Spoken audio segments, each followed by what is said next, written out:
have been times since I've started my business where I have drugged myself to bed so late, exhausted, got up in the morning, right back in my office and back at it. No time for myself. I didn't get to start the day with the Lord, didn't get to spend as much time with my family as I would like. And I'm telling you, it doesn't have to be that way. We are going to talk about how to make time for what matters most. I'm Connie Tresetter from Contagious Life and Purpose, and this is Tuesday Truths with Connie. So how do you make time for what matters most? First and foremost, you have to decide for you what matters most. What do you need time for? So, some things are obvious if you're missing family times, but just take time to reflect. You can talk to God about this if you like, and get back to what really matters most. It might be so long since you've thought about that for yourself that it might be interesting. Some common ones are obviously having time to spend time with God, spend time with family and friends. Maybe it's having time to work towards your dream or your vision. But you identify what is it that matters most. And then secondly, you've got to find and identify the time stealers. Now, it doesn't matter how busy you are. There are times that are wasted time throughout your day.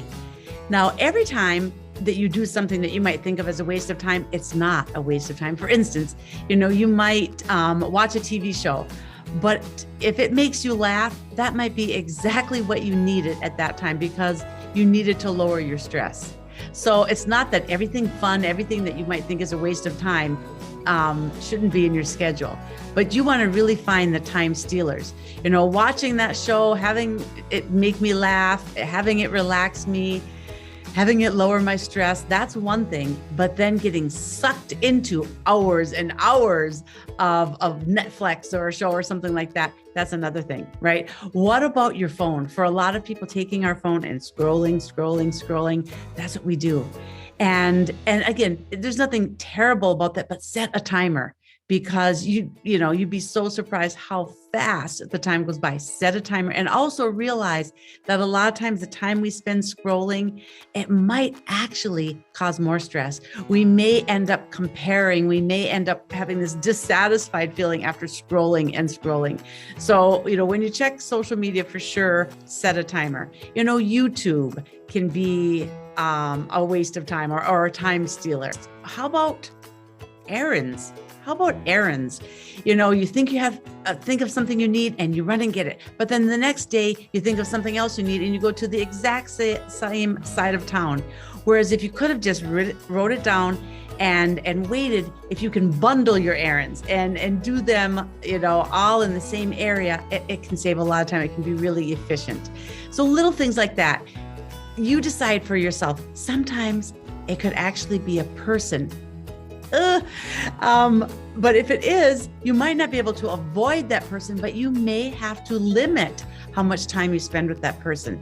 But you decide for you, what are some time stealers? Then the next thing is you need to prioritize and set boundaries. I like to do this with the Lord. He knows what is the most important, even more than I do. So in my work and in my family, he knows what's important. The thing is, oftentimes when it comes to chores or the work we do, we tend to do the tasks and the chores that we like doing first. But that might not be the most important thing that needs to be accomplished right then. And it's tricky because you're doing something, you're accomplishing something, you're being productive. But if you stop and reflect, what is the most important? Let God give you your priorities, and things will go better. Sometimes it's good to start with the hardest thing first. Start with that.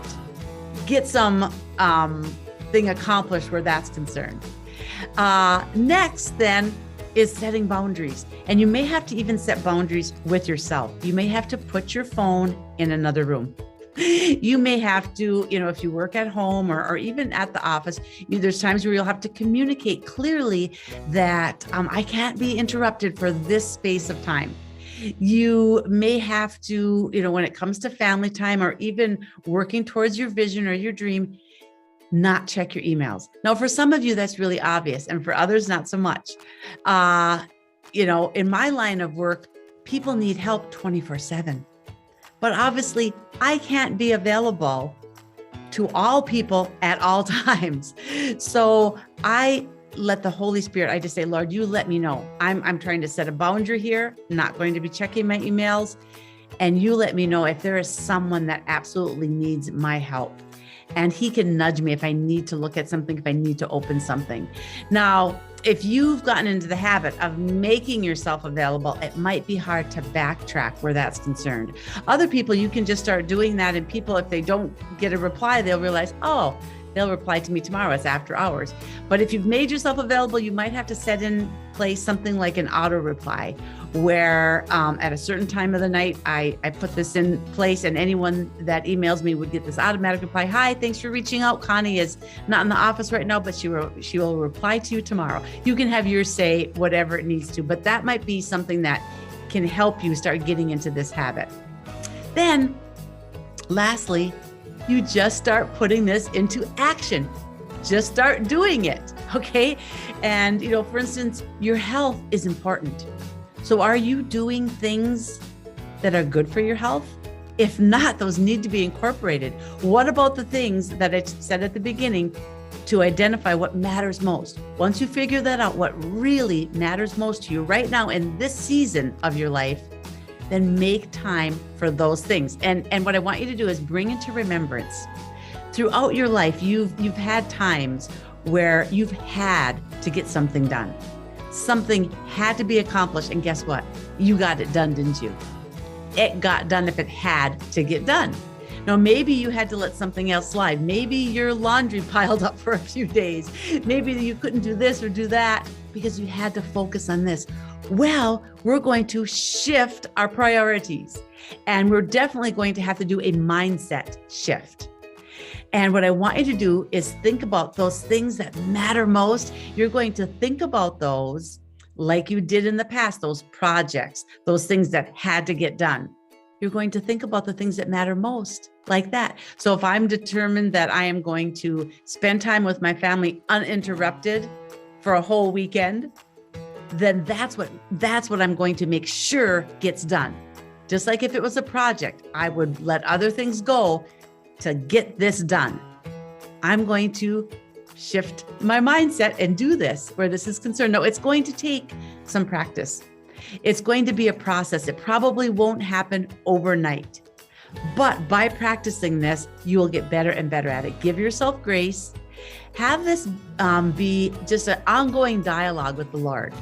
And talk to him about this. And he'll give you creative ways to save time. He'll let you know, maybe you set your priorities with the Lord during the day, but he'll let you know if an interruption is really something that you're supposed to spend time on. He'll help you in your daily activities. He wants to be a part of that. So get him involved. You will definitely start making time for what matters most.